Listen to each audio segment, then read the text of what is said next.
Hello world, this is SPARTIEcast. Welcome to SPARTIEcast, brought to you by the Social and Psychological Research on Technology Interaction Effects Lab, the SPARTIE Lab at Michigan State University. Should I say that whole thing at the beginning of every episode? I don't know, but I just did, so here we are. I'm Dr. Robby Ratan, your host and director of the lab.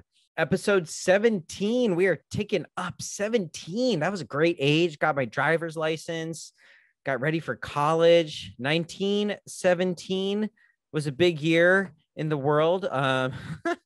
There were some plane crashes and the beginning of World War I. The 17th element is chlorine, as you might know, and that's great because we're going to keep this episode clean. I don't think I used a single piece of profanity in recording it. We are talking to Ryan Feldman, one of my former students. He was in my class as a freshman and stayed in touch with me. And it's really cool that he reached out about his work related to VR and avatars in the workplace. He works with a company called Immersed VR. And we talk about his integration of the new kind of mode of technology through VR. You can have multiple screens, you can be in different work environments, and that's good for productivity, efficiency in the workplace. And they're building this product that his clients really like to use. It's available for free. And I enjoyed the conversation with him. It's nostalgic. It's great. Look at this, students. If you're a student listening to this at MSU or even elsewhere, you can get your degree in computer science or information, media, communication, and get out into the world, engage with these technologies that are cutting edge, that are totally novel, and that are really changing the way we interact with each other and communicate with each other. That's exciting to me. As a researcher, we talk a little bit about the research and how people are being affected by these technologies. It is new territory. It's unknown. We don't have a lot of evidence. Studies couldn't be conducted on many of the topics we described today. PhD students out there, take note that these are some topics that are ripe for collecting data.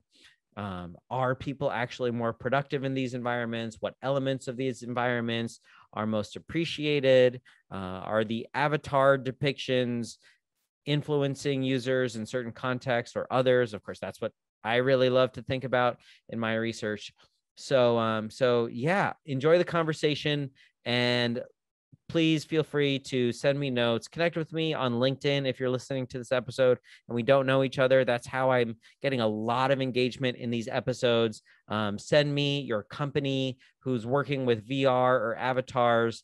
I'd love to see what's happening out in the world relating to these technologies. So thank you so much, and enjoy the episode. Hello to Ryan Feldman, our latest guest on SPARTIEcast. Oh my gosh, Ryan, are you wearing a googly eye VR headset right now? I am. Yeah, I had to decorate my Quest 2. It came stock white, and I love googly eyes. So these were the biggest ones I could find that fit on the front. That's great. It isn't anthropomorphized. And you also seem to be interacting with something in a virtual space. I can't see it. And certainly listeners only can't see it who aren't watching the video. So tell us what you're interacting with. Sure. So I have my virtual workstation in Immersed. So, we can talk about that a little bit later, but essentially I can stream my desktop into VR using a piece of software that we've created.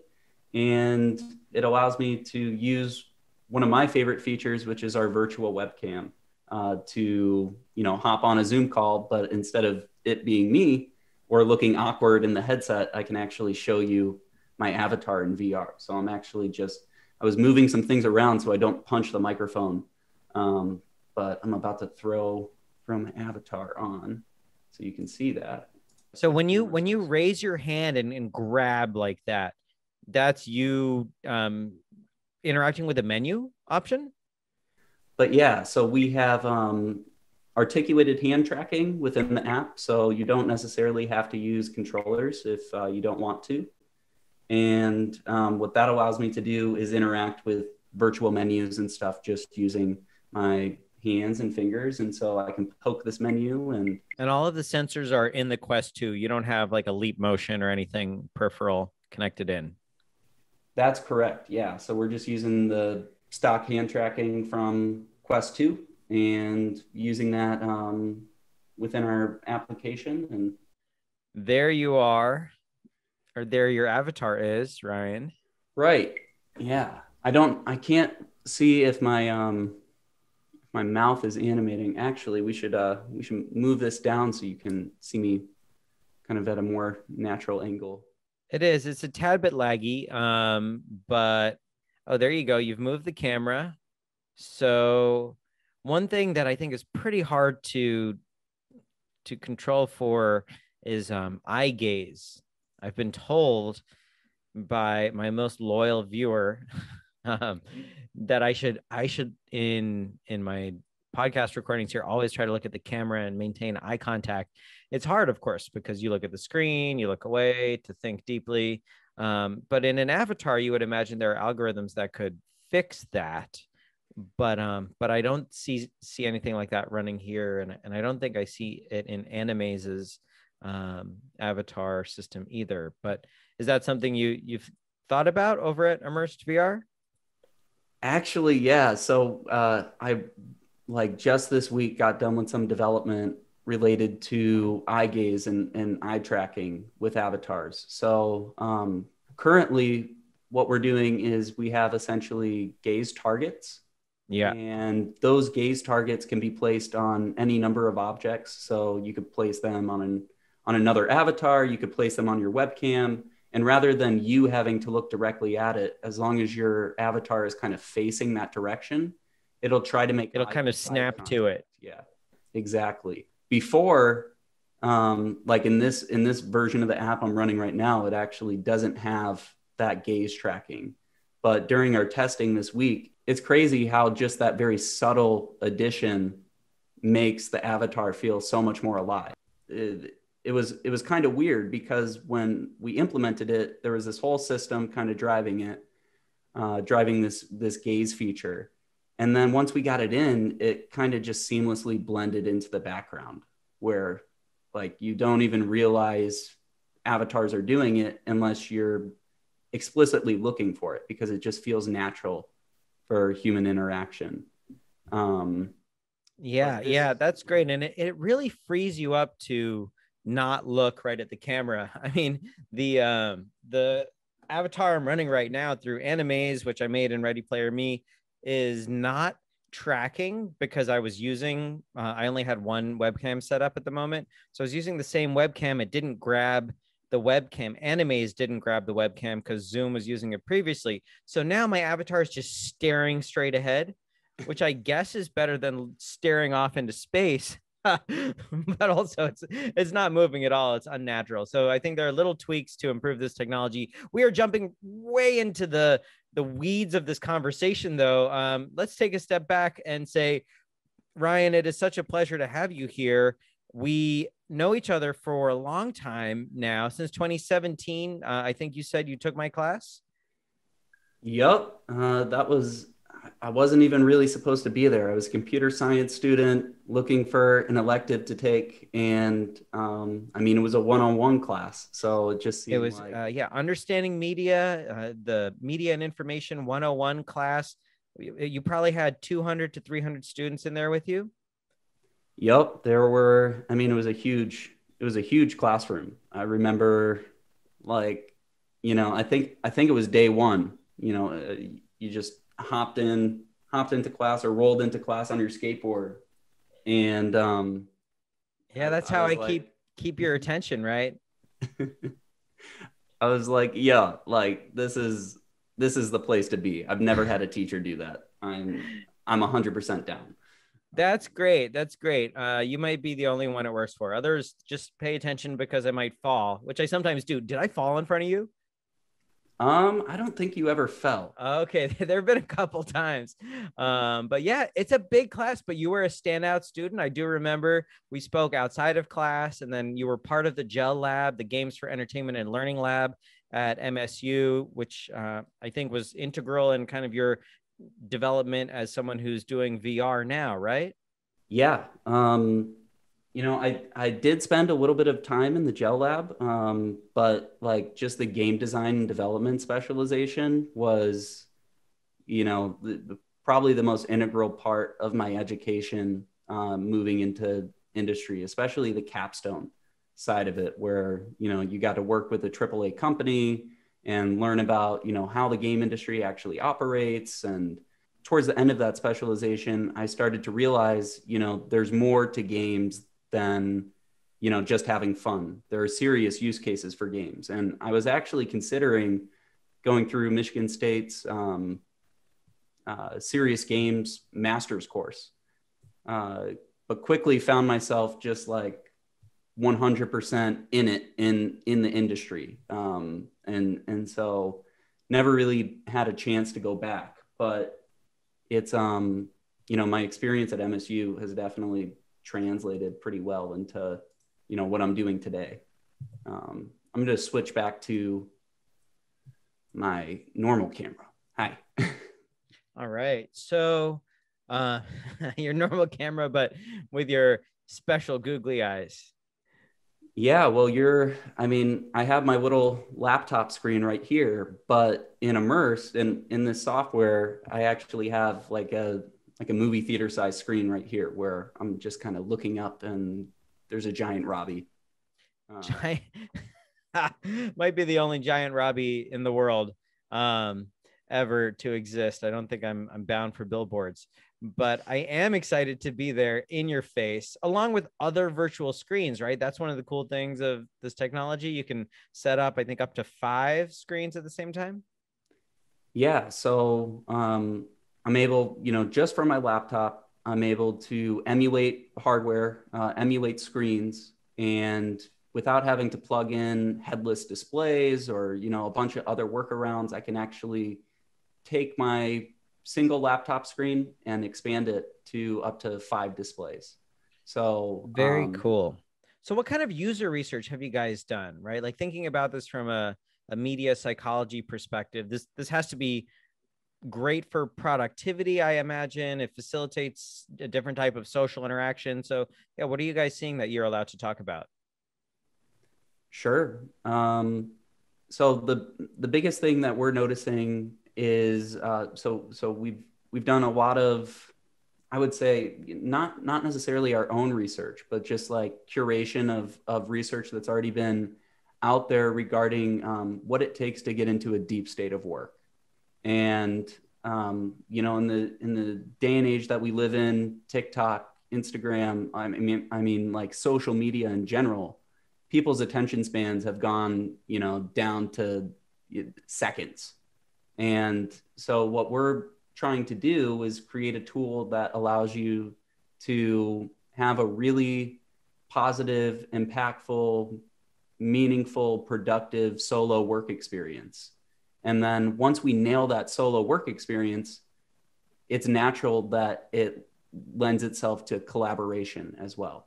So if I can be productive by myself in VR, working in VR, instead of using my laptop or instead of, just looking at the blank walls in my work from home office, if I'm able to be more productive in here, then naturally, once I bring the rest of my team in, we're all going to be more productive. And so what we've been looking at mainly. Sorry to interrupt. Yeah, no. Do you use an avatar when you're in solo VR productivity mode? That's a good question. So when you're completely solo, no webcam, it's just you, yourself, and your work. No, there's no need for an avatar necessarily, because you don't need that outward representation of the self. Yeah. But then the moment I want to, hop on a Zoom call, or the moment I want to share something with one of my team members, you really do need They need a some representation kind of who you are. Exactly. Yeah. Some Yeah. I mean, it does seem like a weird case to have an avatar while you're solo. It's kind of strange. But at the same time, you might remember, Ryan, maybe from our second class in the semester, we talked about interpersonal and mass communication, but we also talked about intrapersonal communication. Do you remember what that means? Can you refresh me? Yeah, just like an intrastate highway is within the state. So it's communicating with yourself. It's post-it notes to yourself. It's writing a journal. Maybe it's a blog that you only keep for yourself, reminders, that kind of thing. And so I wonder, maybe there is space for an avatar in a solo environment, I don't know, to remind you of things. Like go ahead. So you're talking about like almost an AI assistant or someone, an avatar representation of maybe things that we already have, like a task list or. Exactly. But instead of it being Siri, now it's an extension of myself. I think of it as like my external brain, right? Yeah. So, I mean, right now we don't have anything like that, but one thing that is kind of coming to the forefront now that we have some updated avatars that are easily customizable, people want to flex on those in the space where it's like, okay, I'm working in VR. Here's a selfie from me working in VR. And even with the competitors in the space, because Immersed does have kind of a niche, and we're carving that out. But there are other apps out there that allow you to work in VR. What we're seeing is that the competition is between the users themselves, almost like how people in Fortnite, say you're a scrub, you're just, you have the stock skin, whatever. In Immersed, if you have a cool customized avatar, and you're in a cool environment, people want to share that. And it's really interesting how, we went from kind of zeroed in on the solo use case. And now that more and more people are working in VR, they want to show others what that experience is like. And part of that is the representation of yourself in that space, not just the environment, not just your screens. Absolutely. So that's interesting because you need an avatar in the solo VR in order to be social outside of VR. It's so weird. Yeah. It's weird, but I guess it makes a lot of sense, right? Like you can't be anywhere without yourself. And so it's hard to be places without your avatar, or at least an imagined avatar. If you need to represent yourself somehow. I guess that's what an avatar is, according to kind of the scientific field too. It's a representation of the self. So of course you need it when you need to represent the self, but not if you don't. But the needs do arise even when you're not interacting in VR. That's crazy. That's weird. We keep coming back to the technology, Ryan, but tell me a little bit more about you. We have students who listen to this podcast, students who were sitting in my class maybe this semester or will be sitting in my class. So do you have any advice for them about how to get into the industry, what the industry looks like right now? And when I say the industry, I guess I mean broader than games, but also related to VR and avatars. Yeah. So a little bit about me. I think I mentioned this in the beginning, but a little bit about me. I went to Michigan State for computer science, quickly found my way into the media and information college, and ended up dabbling there quite a bit between your introduction class. That kind of got me hooked, and I was really interested in kind of media and how it impacts society and how people, how it's evolved and all of that stuff. Avatars, I mean, you speaking about avatars really interested me, but that wasn't necessarily my focus. I just thought that was, just really cool. But then I found the game design and development specialization. And so I went through that specialization, which took about 2 years. And that was kind of my introduction into what the games industry looked like. And since I was a little kid, I wanted to be a video game developer. I didn't know how, but I knew I wanted to make video games. And so, the fact that I'm able to do that today is such a blessing, but the path was not linear at all. So I went through the game design specialization and quickly realized that the crunch in the game industry was not for me. I met, probably a dozen senior developers from various roles, and they all seemed to both love their job and hate their job. And so I was wondering, is there a way for me to work with this technology, but not necessarily make video games? Especially like I was thinking about going the indie route. It just didn't seem feasible. I knew there was going to be a ton of work, and the risk was pretty high as well. There are plenty of games that people invest a lot of time and energy into, and then it doesn't end up coming to much. So I started focusing on where the technology could be applied in a serious use case. And so my computer science capstone kind of helped with that. We made a Unity game that was focused on taking real life data for a car dealership and then gamifying that experience of running a car dealership using the real data. And we had machine learning and some artificial intelligence stuff going on in the background that would actually predict what would happen if you changed your allocation of different resources and stuff using this real life data. And what was crazy to see was that, like, by bringing all of these different pieces together, we had a game that was relatively fun to play. It was grounded in the real world, and the customer or the company that we were building this for, Urban Science, voiced that this is something they could see themselves using. Whether they ended up using it after I graduated, I'm not sure, but that was kind of my introduction into, like, wow, games can be used for serious use cases. And after MSU, I joined a cohort called Hacker Fellows. They base software developers in the Michigan area, Detroit area, at various startups that have been vetted, and they kind of play into your skill sets. So I knew I wanted to do Unity development, serious game use cases, et cetera. And they matched me with a company called Alchemy that was making VR and AR games for organic chemistry. And so, from there, I did some work with projector-based augmented reality. That was, really, really interesting with a company called Light Guide Systems. Can I pause you for 1 second? Yeah. So you'd say Hacker Fellows was pretty integral in helping you find your way into like the right fit, sounds like. Absolutely. I mean, are they a nonprofit? They are backed by Invest Detroit.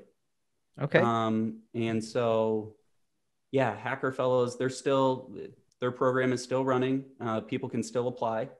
That's great. We'll promote it for the students who listen. I think this is the type of information that they'll find valuable. So that's great. So they matched you. You found some projects that seemed to fit with your interests based on that early experience, and then you ended up at Immersed. Yeah, long story short, after a few years in industry, I landed a job at Immersed. And I've been at Immersed for a little over 6 months now. So still fairly new, but I see their, the product and the vision and the mission for, like, changing the future of work for, everyone that is currently working on a computer. And I'm down with that because I've been working remotely for over a year and a half now with the pandemic. And that was before Immersed. So now joining Immersed, we have a third of our team is in Austin, but the other 2/3 of us, including all of our Unity developers, are remote. And so we use Immersed day in and day out for day-to-day collaboration, team meetings. And yeah, we have Discord and we could hop on Zoom and whatever, but it's really great to use the product and meet in VR, and you can be in your pajamas because you have your avatar, representing you. And it's a totally different work experience. And I feel And is it more efficient, you think? There's still a little bit of friction with getting into VR sometimes.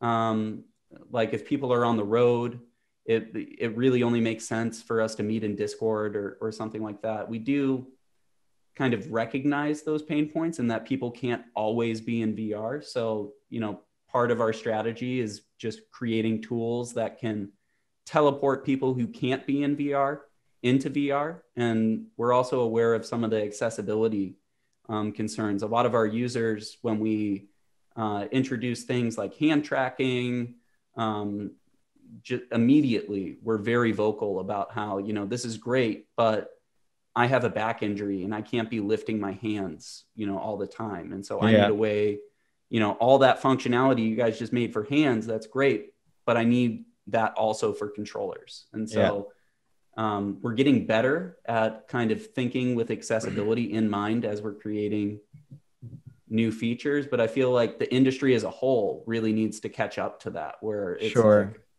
okay, you can, anyone can make an app, but if it's going to be, it needs to be easy to use. It needs to be accessible. If we want this technology to be for everyone, well, then there's different learning curves for different generations that are coming into VR. And so absolutely. It's a really interesting problem to try to tackle. Do you use the Ready Player Me avatars within Immersed? Yeah, we actually just released that integration last week. So it is super fresh, but hot off the press. But it's we think it's a better strategic move to have avatars that are essentially open, that our users can take ownership of, and then we see a vision where people aren't just working and immersed in VR.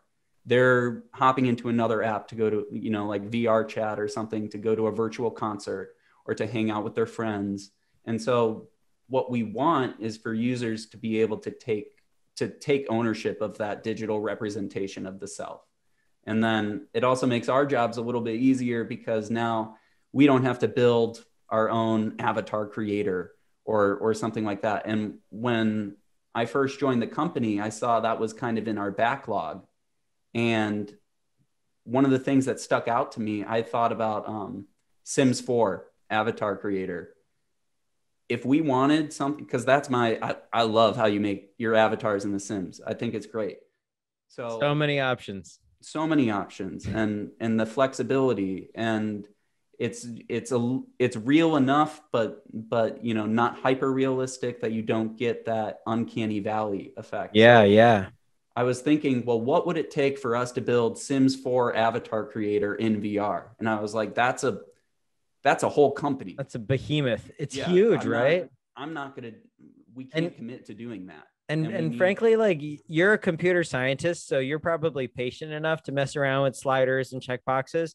But most people just want to take a selfie, spend another couple of minutes, maybe tweaking some stuff, and then upload it. And that's what Ready Player Me does. And I'm really impressed with that product for that reason. Yeah. And for, only being around for, I think they started right around the time that Immersed started. So 2017-ish. Yeah. I could be wrong on that, but they've only been around for a few years. And for their product to already be, or their offering or product, I don't know what you would call it, their tool to be already at this level, it definitely kind of paves the way for what the future of representing yourself digitally will look like. Yeah, let's focus on that a bit too, right? Mm-hmm. Like, so what is this imagined future? And maybe this should be our last question. I've taken a lot of your time. Thank you. But what do you imagine the future of avatars in kind of serious use cases? So not just work, but you said going to concerts, maybe, like, I don't know, what else? E-commerce, shopping, dating, like what does it feel like to you?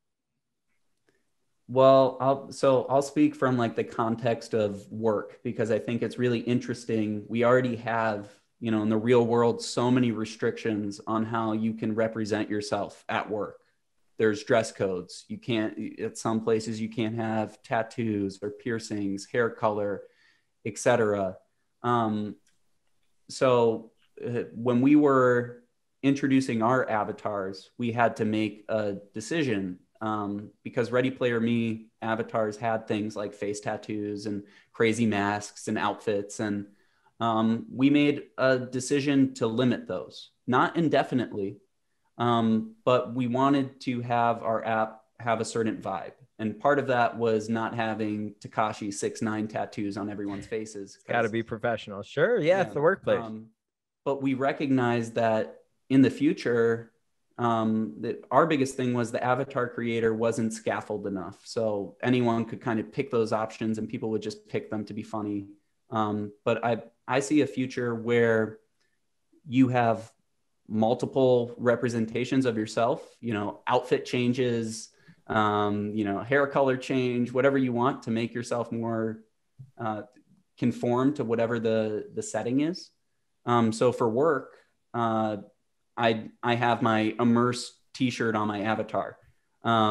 But for VR chat, I have a Ready Player Me avatar.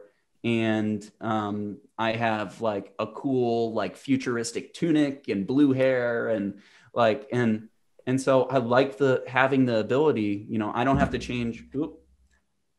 change my physical appearance.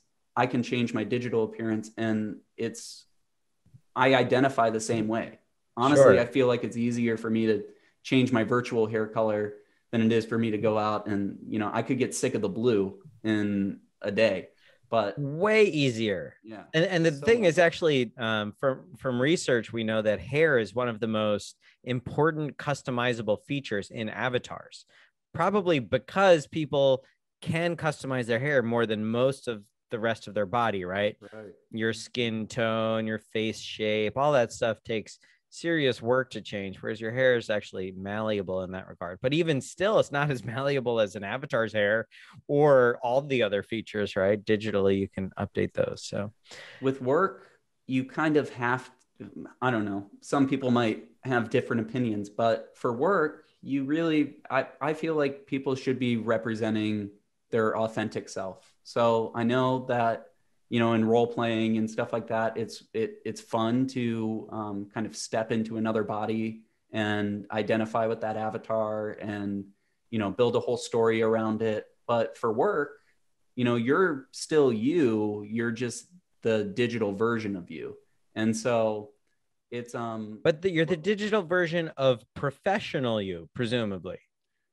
Like you said, yeah. you wear your Immersed VR shirt when you're at work, but you're Ready Player Me when you're in VR chat. So there's social you and professional you to kind of just label them. But there are different versions of you, right? Absolutely. And I feel like as the metaverse continues to fracture, we will, the infinite self will become, more realized where, you're you, but there's also a lot of different pieces of you don't even know how to tap into yet. And that's another topic I'm very passionate about. Sure. So how do we get more people interested? Like, let's say companies want to fashion. Let's say they make clothes for work. Now they want to make clothes for avatars for work. How would you recommend a company, a fashion company that makes suits or dresses or whatever it is, get engaged in this industry? Yeah. Well, I feel like it's a slippery slope when, you start selling digital goods, because to the person selling it, there's value, but that value is kind of, I don't know. It's a hard question. But essentially I feel like I want to democratize that. I feel like it should be the users, the people that are in the metaverse, in VR, creating these assets. So that way we don't have, as cool as it would be to have Gucci, release some cool, VR jacket and you get to throw that on.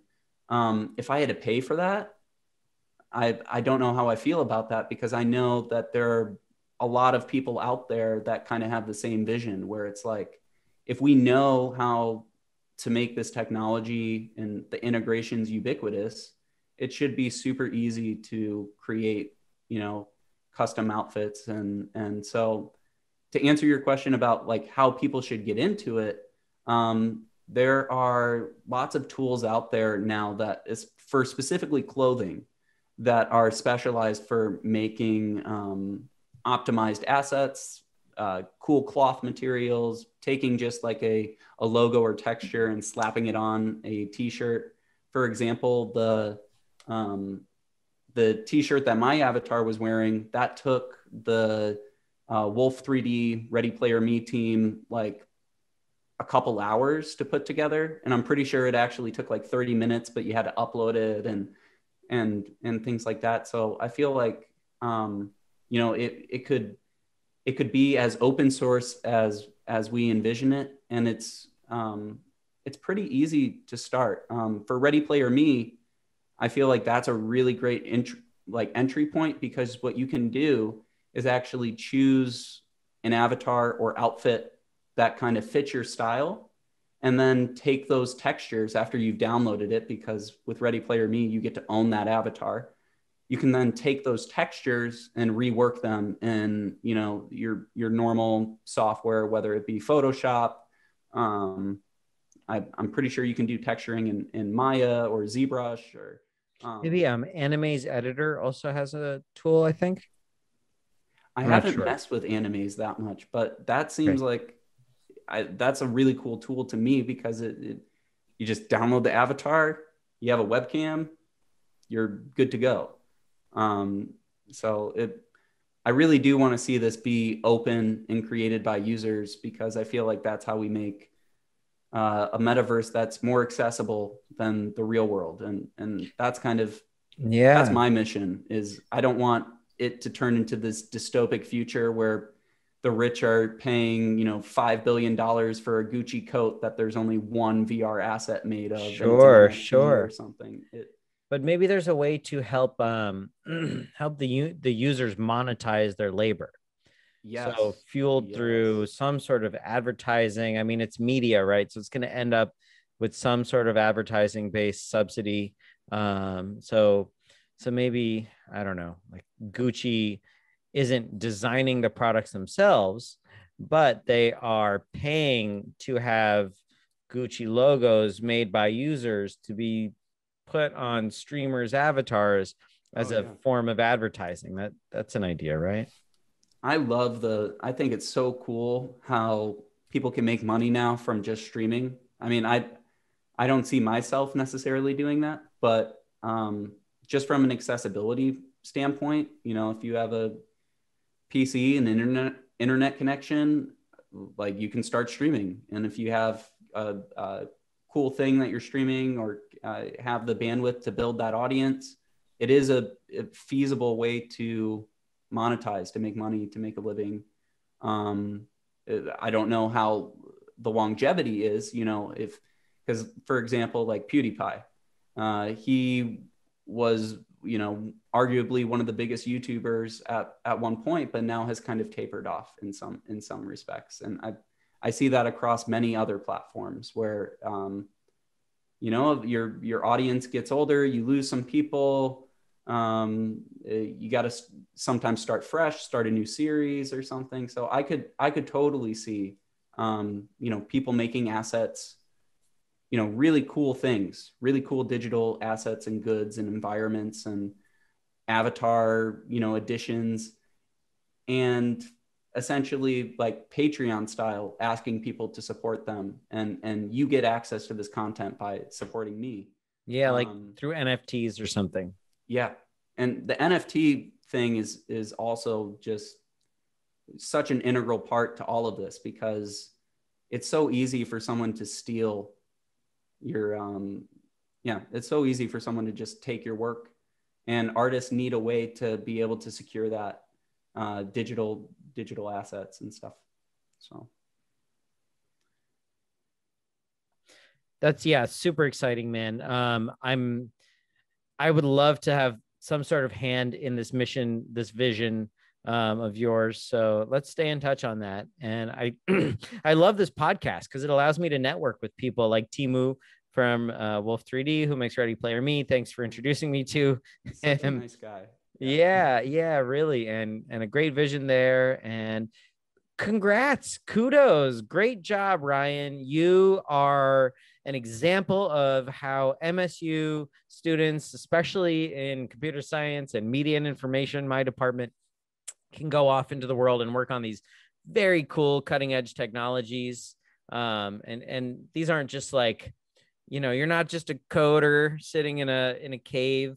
I'm glad you took care of your mental health and didn't jump into the games sprinting. My last episode was actually with someone who focuses on mental health in the games industry. I don't know if you saw that.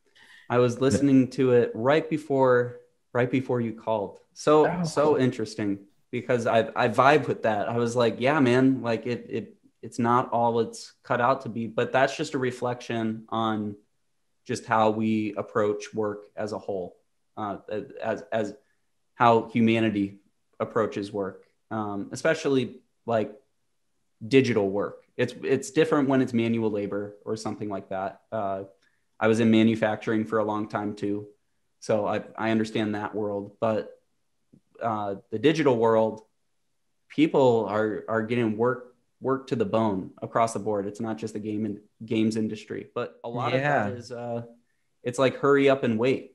So if we can figure out how to make people be more productive, maybe VR can and XR as an umbrella can help us get there, realize that vision a little bit. I hope we can get some time back, because I know for myself there's not enough hours in the day to do all the things I want to do. And if I tried to do every single one of those things, I would get burnt out.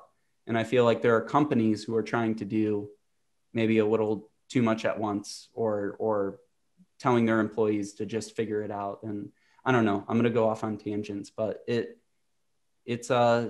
needs to, there has to be something that changes.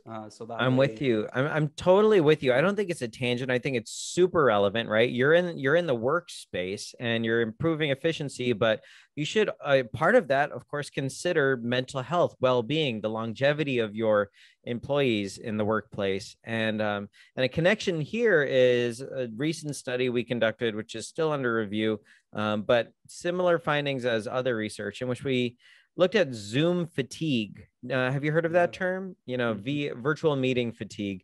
And it's an issue of equity. It's not just about mental health and well-being. We found, as the other research finds, that women and in our study, Asian participants compared to white participants experience, and women compared to men experience more Zoom fatigue, about 10 to 15% more than the other group. And one solution there is potentially avatars, because one major cause of Zoom fatigue is that you're constantly looking at yourself, right? You're in this camera, you're reminded of the things you might not like about your face. This is why, at least anecdotally, we've heard reports of increased plastic surgery requests and other types of mental health issues associated with work. So an avatar could potentially make you feel a little bit more comfortable with yourself during these meetings. It can also maybe find other ways of helping you feel less stress while you work, while maintaining productivity, right? By reducing that kind of that sense of being watched and observed and tracked, even though you probably are always watched, observed, and tracked. But it might not feel like it as much if you're in VR, right? Yeah, I have a question for you. Yeah. Have you guys done any research around how virtual environments actually impact well-being? I know I've done some research myself as it relates to like medical patients. So people who are bedridden or about to go into surgery, you pop them in VR for a little bit in a calm, immersive environment, and it actually does kind of help ease some of that anxiety.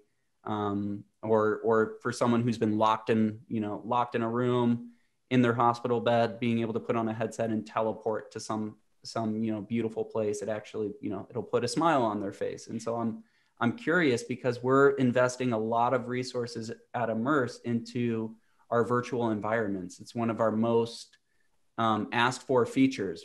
Every time we release a new environment, people are like, this is awesome, but we want more.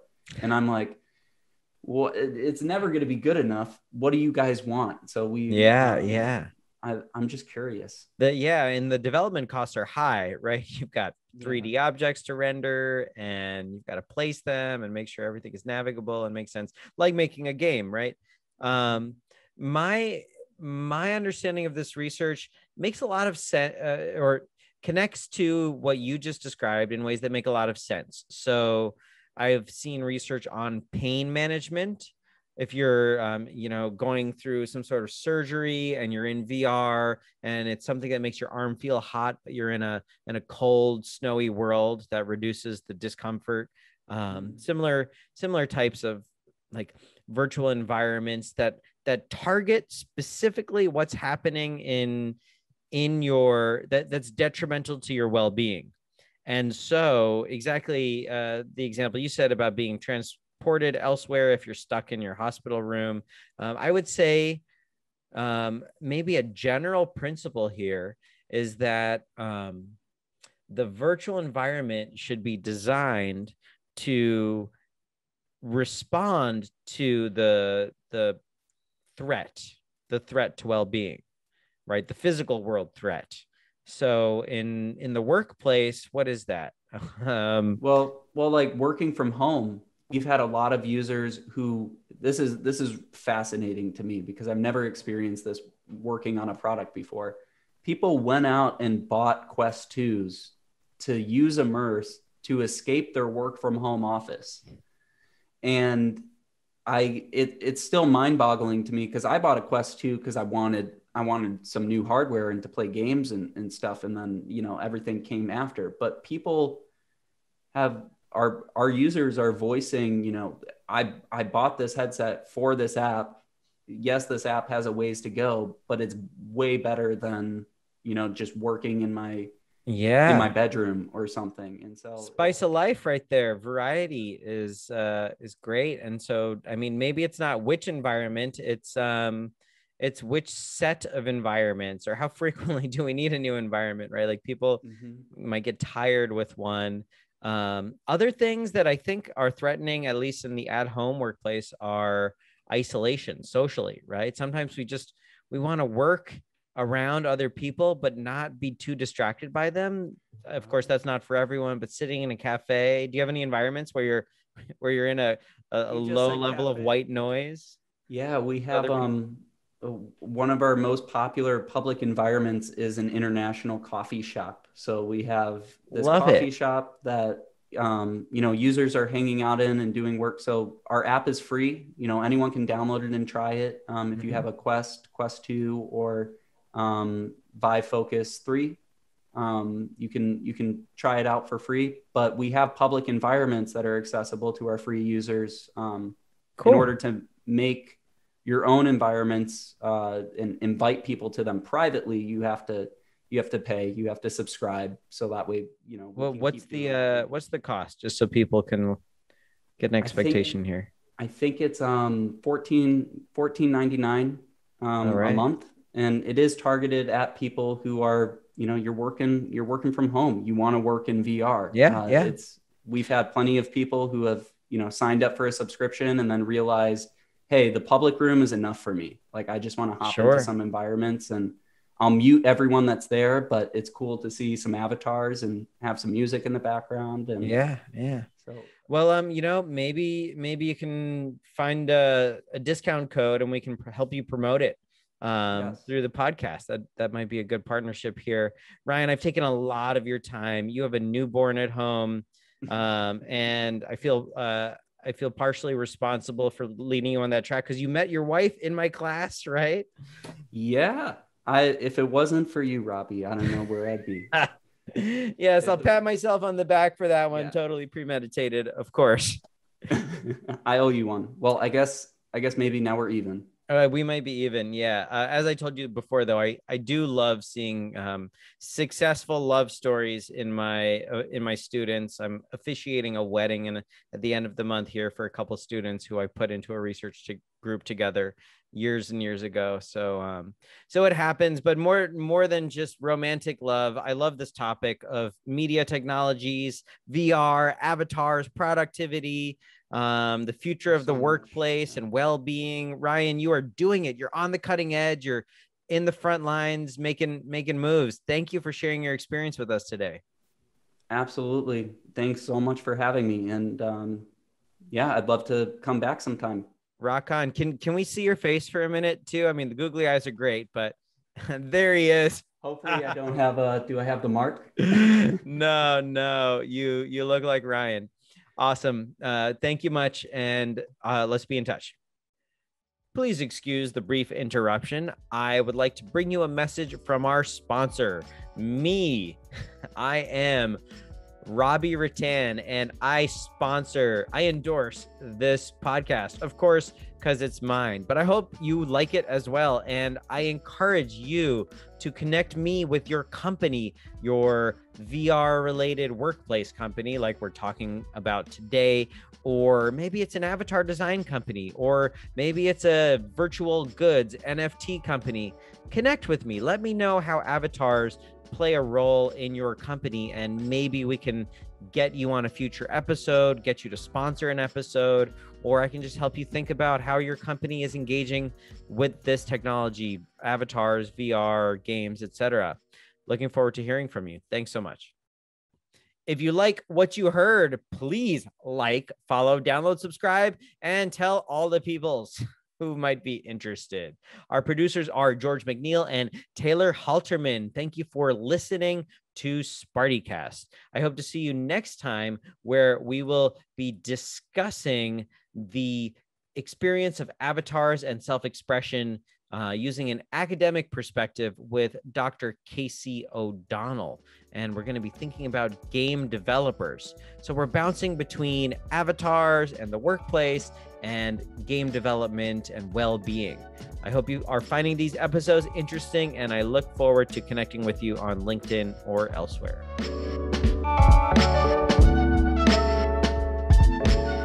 Thank you for tuning into SPARTIEcast. Goodbye, world.